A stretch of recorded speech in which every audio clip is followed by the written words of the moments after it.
तेंघ्रिवम स्मरामि, सीतापते तेंघ्रिवम स्मरामि, राधापते तेंघ्रिवम स्मरामि। वही लग्न उत्तम लग्न है, वही दिन उत्तम दिन है, वही मुहूर्त उत्तम मुहूर्त है, वही वर्ष उत्तम वर्ष है, वही मास उत्तम मास है, वही समय उत्तम समय है जब भगवान का स्मरण किया जाए, श्री लक्ष्मीपति का स्मरण किया जाए, श्री राधापति का स्मरण किया जाए, श्री सीतापति का स्मरण किया जाए। सदा सर्व काल में भगवान की उपासना करनी चाहिए। पर हम लोग बड़े प्रमादी जीव हैं, नित्य नियम भी खाना पूर्ति के जैसा करते हैं, उपासना नहीं करते हैं।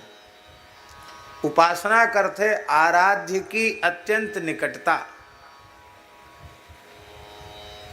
उपासना शब्द का अर्थ होता अत्यंत निकट बैठने को उपासना कहते हैं। अत्यंत सामीप्य को उपासना कहते हैं। इतना सामीप्य हो जाए कि ध्याता को स्वयं की भी विस्मृति हो जाए, केवल ध्येय स्वरूप ही रह जाए, ध्याता चला जाए, उसको उपासना कहते हैं। हम लोग प्रमादी जीव हैं, स्मरण काल में भी भगवान की विस्मृति बनी रहती है, शरीर संसार की स्मृति ही रहती है। तो हमारे परम दयालु कृपालु ऋषि महर्षियों ने हम प्रमादी जीवों के लिए कुछ काल निर्धारित कर दिए कि वे सर्व काल में उपासना न करें तो इस समय में तो करें। उन उपासना के जो पवित्र काल हैं उनमें एक काल है धनुर्मास का काल। कुछ लोग मलमास भी कहते हैं, खरमास भी कहते हैं। इसमें दूसरे कार्य वर्जित कहे जाते हैं, मांगलिक कार्य इसमें वर्जित कहे जाते हैं। इसका तात्पर्य क्या है? इसका तात्पर्य है कि लौकिक काम तो करने के लिए पूरा वर्ष पड़ा है, ये समय विशुद्ध रूप से केवल भगवान की उपासना में व्यतीत करो, इसमें लौकिक काम मत करो, शादी ब्याह लगन मुहूर्त ये सब मत करो, इसमें केवल भगवान की उपासना करो। तो ये धनुर्मास वैष्णव मास इसको कहा जाता है, भगवान की उपासना का महीना है। कुछ संयोग ऐसा है कि प्रायः संक्रांति का पर्व हमारा सूरत में ही पड़ता है। इस बार भी संक्रांति का पर्व पड़ जाएगा। जमुना जी की बहन है तापी जी, ये भी महातीर्थ है। जैसे गंगा सागर संगम की महिमा है, ऐसे ही स्कंद आदि पुराणों में तापी सिंधु संगम की महिमा है। तापी का समुद्र के साथ जो संगम है उसकी बड़ी भारी महिमा है।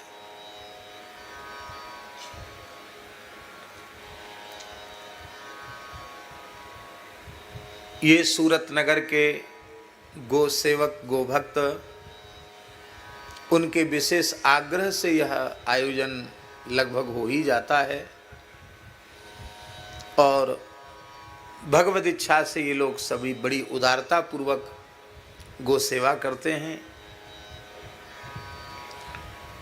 भगवान श्री गजानंद कंसल जी को इसमें उनकी सहधर्मिणी गीता माता जी के सहित श्री गजानंद कंसल जी को इसमें भगवान मनोरथी बनाते हैं और किसी एक को मुखिया बनाकर न जाने कितने लोगों को सत्संग का लाभ मिल जाता है। महाराज जी भागवत में लिखा है क्षणोत्रैव सुदुर्लभा, एक क्षण भी सत्संग का दुर्लभ नहीं सुदुर्लभा। गीता जी में भगवान कह रहे हैं तस्याहम सुलभ पार्थ नित्य युक्त योगिना। अपने को भगवान दुर्लभ सुलभ बता रहे हैं, पर सत्संग दुर्लभ नहीं सुदुर्लभ, सत्संग सुदुर्लभ है। सत्संग सुदुर्लभ है, और जिनकी कृपा से सत्संग होता है ऐसे महात्माओं की प्राप्ति सुदुर्लभ है। वासुदेव सर्वमिति स महात्मा सुदुर्लभ। भगवान ने अपने को दुर्लभ नहीं बताया, संत की प्राप्ति को दुर्लभ बताया, सत्संग की प्राप्ति को दुर्लभ बताया। संसार में कोई ऐसा पदार्थ नहीं है जिसे विषयी भोगी मनुष्य अपने जीवन की श्रेष्ठ उपलब्धि समझते हैं। अब वह लौकिक हो अथवा पारलौकिक पदार्थ हो, परोक्ष में हो, सबकी प्राप्ति संभव है। और दो चीजों का सहयोग चाहिए, एक पुरुषार्थ और उस पुरुषार्थ के अनुकूल प्रारब्ध। प्रारब्ध को सर्वथा नकारा नहीं जा सकता।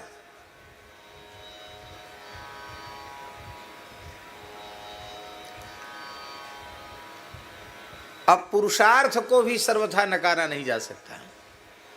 जैसे रथ के दो चक्र होते हैं, उनमें एक भी श्री वृंदावन बिहारी लाल की जय। पूज्य पथमेड़ा महाराज जी पधारे हैं।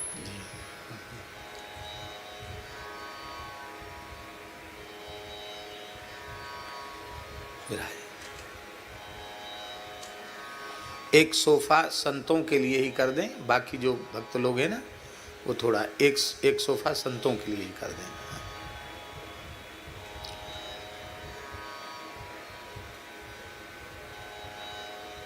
हाँ बस आप लोग विराजें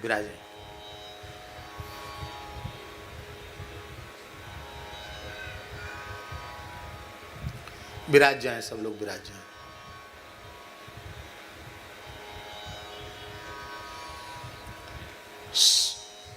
सत्संगति दुर्लभ संसारा। सत्संग तुलसीदास जी के शब्दों में, सत्संगति दुर्लभ संसारा, निमिष दंड भरी एक बारा।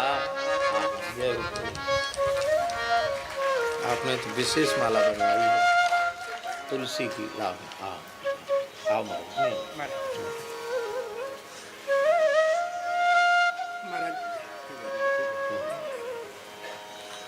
मैं झांसी से भी हूँ, पीयूष रावत पर। हाँ जय जय।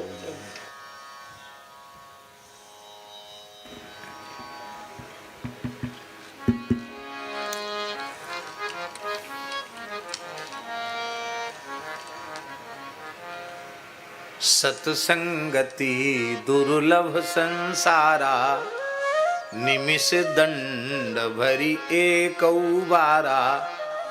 महाराज जी पलक गिराने का जो समय है उतना क्षण भी सत्संग का सुदुर्लभ है।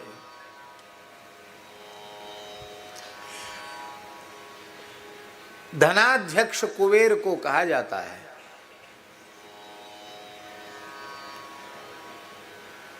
पर कुबेर का खजाना भी एक समय समाप्त हो जाता है। महाप्रलय में सारा ब्रह्मांड ही विलीन हो जाता तो खजाना कहां से रहेगा, सब खत्म। पर ऐसा कौन सा खजाना है जो अक्षय है, जिसका क्षय किसी काल में, किसी भी अवस्था में, किसी भी समय नहीं होता। 11वें स्कंद में भागवत जी के लिखा है, सत्संगः सेवधिर नृणाम। नृणाम सत्संग सेवधि। मनुष्यों के लिए सत्संग ही अक्षय खजाना है। आज परम पूज्य श्री महाराज जी ने जो बात कही उसी को सुनकर हमें ये प्रेरणा जगी है। महाराज जी ने अभी थोड़ी देर पहले कहा था कि भले ही अपने किसी दुष्प्रारब्ध से, कुसंस्कारों से, सावधानी की कमी से अथवा साधन की उदासीनता से, सत्पुरुषों की सत्संग की सन्निधि का तात्कालिक लाभ किसी को मिलता हुआ न दिखाई पड़े, किंतु भगवत संकल्प से यदि किसी को साधु पुरुष का संग मिला है, सत्संग मिला है, तो कभी न कभी वह प्रभावी अवश्य होगा, वो नष्ट नहीं होगा। ये बात महाराज जी ने थोड़ी देर पहले कही। सत्संग 3 प्रकार का होता है। एक दर्शन का सत्संग, एक स्पर्श का सत्संग और एक समागम का सत्संग। ये 3 प्रकार का सत्संग होता है। साधु पुरुष का केवल दर्शन हो जाए तो सत्संग हो गया। कल श्री राधा वल्लभ जालान जी ने एक घटना सेठ जी की सुनाई। श्रद्धेय सेठ श्री जयदयाल जी गोयंदका जी,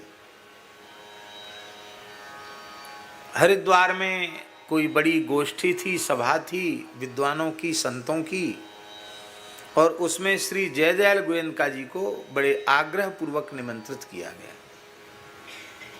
सेठ जी पधारे, तो वहां के जितने लोग थे, विद्वान ब्राह्मण वक्ता अथवा साधु संत, वे सब के सब एक साथ उठ के खड़े हो गए। तो इससे सेठ जी को बहुत संकोच हुआ। उन्होंने कहा, भाई ये तो मर्यादा, ये मर्यादा नहीं है, मैं गृहस्थ हूँ, बढ़िया हूँ, और आप सब ब्राह्मण हैं, साधु हैं, संत हैं, सन्यासी हैं, आप हमारे लिए उठ के खड़े हो गए, ये तो बहुत अनुचित है। सेठ जी ने कहे तो बिल्कुल गलत बात है, वो तो वैसे ही पूजा सम्मान आदि से बहुत दूर रहते थे।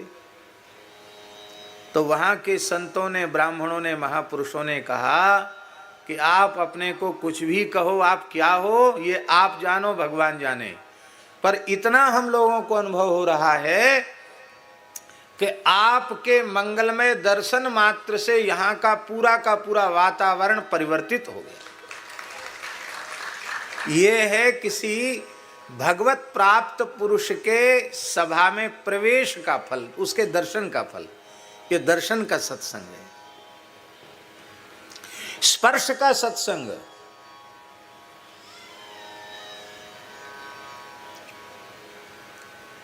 महाराज जी, सत्पुरुष माथा छू लें तो भी कल्याण, पैर छू लें तो भी कल्याण। हाँ, श्री राधा बाबा दिव्य महापुरुष थे, गोरखपुर गीता वाटिका में विराजते थे। पहले स्वामी श्री राम सुखदास जी से वे मिले और उनकी प्रेरणा से बांकुरा में जाकर सेठ जी से मिले। कुछ उनकी अपनी आध्यात्मिक जिज्ञासा थी। वे सगुण और निर्गुण को अलग अलग करके मान रहे थे स्वामी जी। सेठ जी कहते थे नहीं, 2 नहीं है, 1 ही है।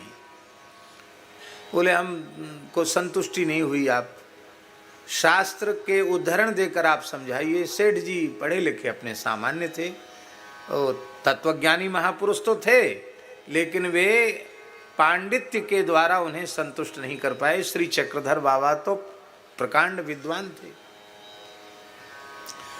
तो उन्होंने कहा कि भाई देखो, अब आप स्वामी जी गोरखपुर चले जाइए, वहाँ गीता वाटिका में गीता प्रेस के संपादक भाई हनुमान प्रसाद पोद्दार रहते हैं, वो आपका समाधान कर देंगे।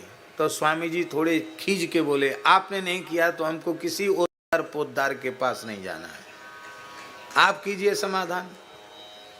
नहीं, आप जाके तो देखिए। और स्वामी जी वहाँ पहुँच गए। और भाई जी को वाराणसी जाना था आवश्यक कार्य से, उनका जाना पूर्व निश्चित था।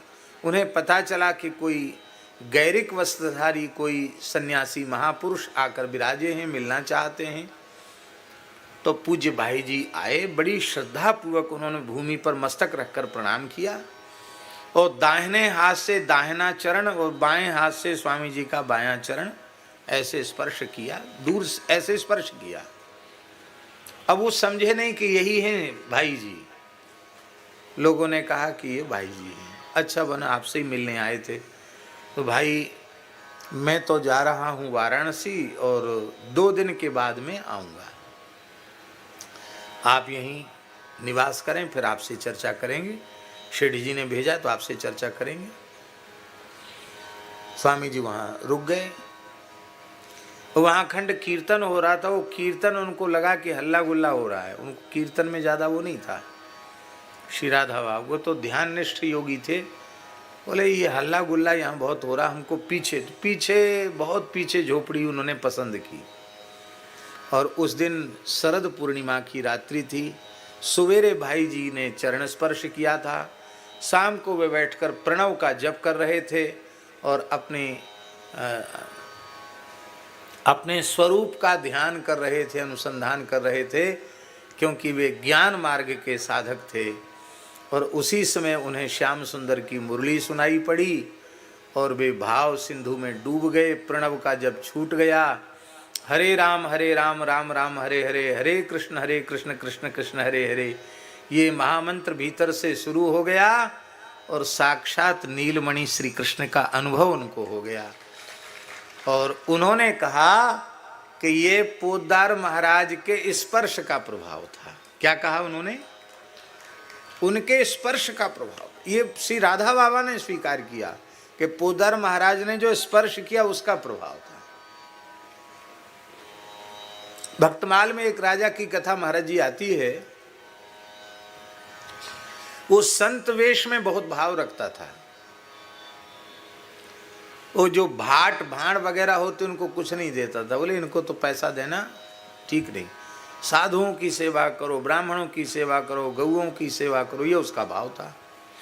गौ ब्राह्मण संतों का उपासक था। तो भाणों ने उसका मखौल करने के लिए, ऐसे तो ये देता नहीं, साधु बन के कुछ दे देगा, तो भाणों ने साधुओं का भेष बनाया और खोल करताल लेकर सीताराम राधे श्याम कीर्तन करते हुए वहाँ गए और रिहर्सल पूरा कर लिया था उन्होंने। साधु जैसे कैसे चलते, कैसे बोलते, कैसे कीर्तन करते, नाटक सब सीख लिया था उन्होंने। पर राजा के दरबार में जैसे ही पहुँचे तो ये होता है, जो मनवाणी क्रिया से सत्य में प्रतिष्ठित होता है उसके सामने छल कपट चलता नहीं, वो खुल जाता है, कलई खुल जाती है।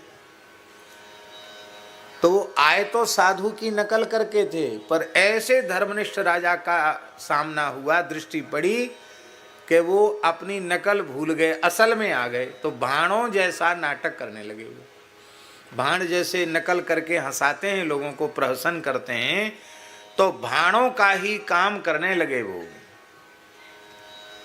पर राजा की निष्ठा में अंतर नहीं आया। राजा ने कहा भले ही सारी सभा इन्हें भाण मान रही है, पर ये संत के वेश में आए हैं तो हम तो इनके चरण धोएंगे। तो नाभाजी लिखते हैं, भाण भेष गाढ़ो गयो, दरस परस उपजी भगति, एक भूप भागवत की, कथा सुनत हरि होय रति।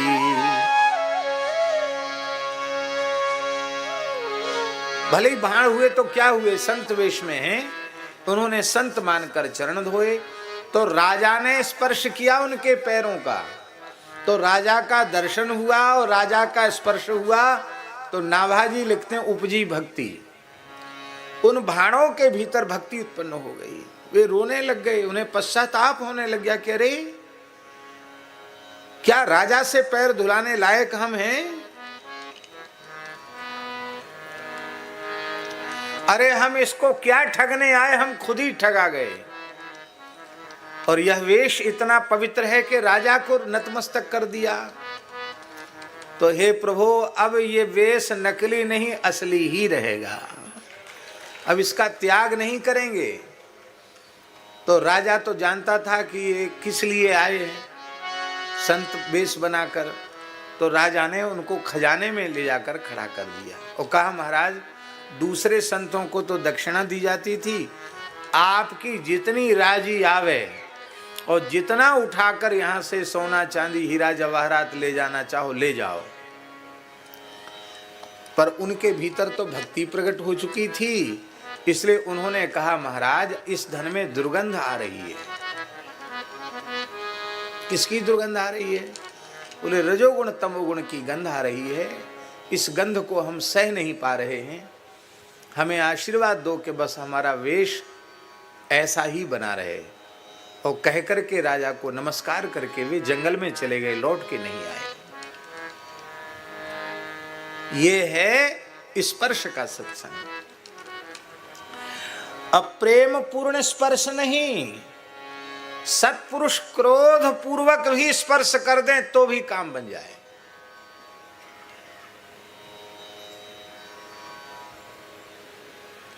लंकनी ने हनुमान जी को चोर कहा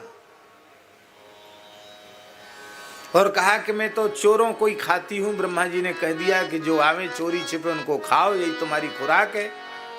मोर आहार जहां लगी चोरा। हनुमान जी को कहा रही बढ़िया झूठ बोलती है, हम सिपाही को चोर बताती, हम राम जी के सिपाही हैं और चोरों का सरदार रावण है जो जानकी जी की चोरी करके लाया है। तो ये तो झूठे ही बोलती है। जब कहती चोरों का आहार करती तो सबसे पहले रावण को खाना चाहिए इसको, तो रावण को न खाकर सिपाही को खाना चाहती है। तो हनुमान जी को गुस्सा आई, बोले इसको थोड़ी प्रसाद देना चाहिए इसको। तो वाल्मीकि रामायण में तो ऐसा लिखा है महाराज जी, स्त्रियम मन्य मानाम ताम नाति चुक्रोध बानरः। हनुमान जी को गुस्सा तो आया, लेकिन उस गुस्से पर उन्होंने क्रोध पर लगाम लगाई कि रे स्त्री है, एक में ही मर जाएगी, स्त्री वध का पाप लगेगा। ध्यान से सुनो, हमारे धर्मशास्त्र में लिखा है 10 ऋषियों की हत्या के समान एक स्त्री की हत्या का पाप है। इसलिए स्त्री अवध्या कही गई है, क्योंकि वह वात्सल्य का मूल है, जननी है और संसार की समस्त जननियों की जननी गौ माता है। इसलिए गौ माता को भी वेद बार बार अग्न्या अग्न्या अग्न्या अवध्या कहता है। यदि 10 ऋषियों की हत्या का पाप एक स्त्री की हत्या से है, तो हम समझते हैं कि 1000 ब्रह्मर्षियों की हत्या का पाप एक गाय की हत्या से है। गाय की तुलना तो हो ही नहीं सकती है। तो हनुमान जी ने सोचा स्त्री है मर न जाए, तो धीरे से थप्पड़ जमाया, लेकिन मुट्ठी का एक महाकपिहनी रुधिर बमत धरनी धनमनी। खून की उल्टी हो गई, रक्त निकल गया। रक्त निकल गया तो वो विरक्त हो गई। लोग कहते हैं बड़े विरक्त हैं। विरक्त माने विगता है, रक्ता है। इसके तो खून निकल ही गया, दूषित खून निकल गया। हनुमान जी के स्पर्श से बुद्धि सात्विक हो गई लंकनी की, और हनुमान जी तो थप्पड़ जमा रहे हैं और वो सत्संग की बात कह रही है। वो कहती है कि तात मोर अति पुण्य बहुता, तात मोर अति पुण्य बहुता, देखूं नयन राम कर दूता, देखूं नयन राम कर दूता। महाराज जी वही पहले चोर कह रही थी, अब वह दूध कहने लगी, राम जी का दूध कहने, बुद्धि शुद्ध हो गई। ये है स्पर्श का सत्संग। और वो कहती तात स्वर्ग अपवर्ग सुख धरिय तुला एक अंग, तूल न ताहि सकल मिल, जो सुख लव सत्संग। जितने साधन जीवों के कल्याण के हैं, उन समस्त साधनों में सर्वोत्कृष्ट, सबसे श्रेष्ठ, सबसे सहज, सबसे सरल साधन है जीव के कल्याण का सत्संग। तपस्या से बड़ा साधन, दान से बड़ा साधन, यज्ञ से बड़ा साधन, योग से बड़ा साधन, ध्यान से बड़ा साधन, कोई साधन सत्संग की समता नहीं कर सकता है। महाराज जी, सब साधनों का फल है मोक्ष, और मोक्ष भी जब सत्संग की तुलना नहीं कर पा रहा है, तो सत्संग की क्या तुलना है। और सूरतवासी बड़े भाग्यशाली हैं कि उन्हें प्रतिवर्ष सत्संग मिलता है।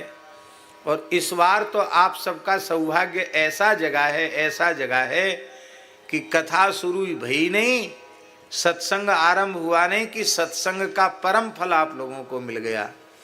परम पूज्य श्री पथमेड़ा महाराज जी का मंगलमय दर्शन हो गया।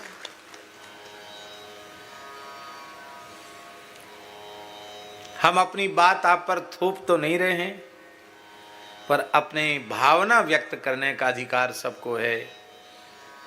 पूज्य पथमेड़ा महाराज जैसे दिव्य महापुरुष का दर्शन भगवत दर्शन से किंचित भी न्यून नहीं है।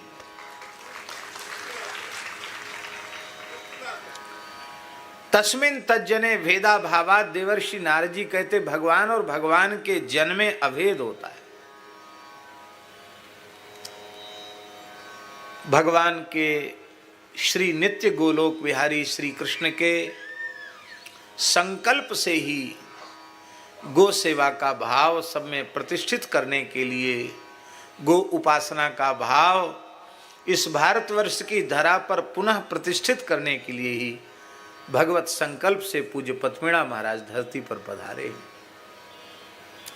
हम लोग भाग्यशाली हैं कि उनका मंगलमय दर्शन इस युग में हम लोग कर पा रहे हैं। होना तो यह चाहिए कि कुछ गोभक्त गो सेवक नहीं, संपूर्ण राष्ट्र, संपूर्ण विश्व ऐसे दिव्य महापुरुष के स्वरूप को, उनके मंगलमय दर्शन को, उनकी वाणी को मूल मंत्र मान करके गो सेवा और गो रक्षा के व्रत को धारण करें, और भारत ही नहीं सारे संसार की धरती से गोवध का कलंक मिट जाए। आज हम एक बात कह रहे थे, भले ही विनोद में कह रहे थे, लेकिन बात सच्ची थी। आपको याद है क्या कह रहे थे हम कह रहे थे कि अभी भारत विकसित नहीं हुआ, विकासशील है, और परिकल्पना की जा रही है कि इस सन तक भारत पूर्ण विकसित हो जाएगा। अच्छी बात है, पर महाराज जी जब अभी पूर्ण विकसित नहीं है, विकासशील है, तब वर्तमान का विकास किस प्रकार का है, आप विचार करो। वैदिक सनातन धर्म का मूल जो वर्णाश्रम व्यवस्था है वो प्रायः नष्ट हो रही है। तो आज हम बोल रहे थे, सवेरे कुछ लोग बैठे थे, तो मैंने कहा जब तक वर्णाश्रम व्यवस्था शिथिल है तब तक विकासशील है, और विकसित होते होते खत्म हो जाएगा। हम आपसे पूछते हैं, जो हमारा अस्तित्व है, जो हमारी पहचान है, जो हमारा मूल है, वही मिट जाए तो ऐसे आसुरी विकास से हमारा क्या लाभ होगा।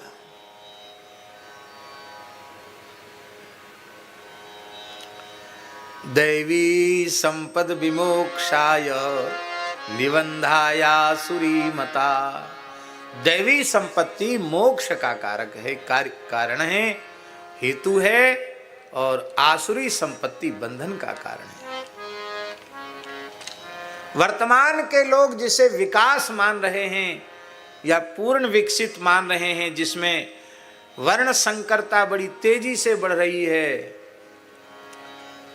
उस स्थिति में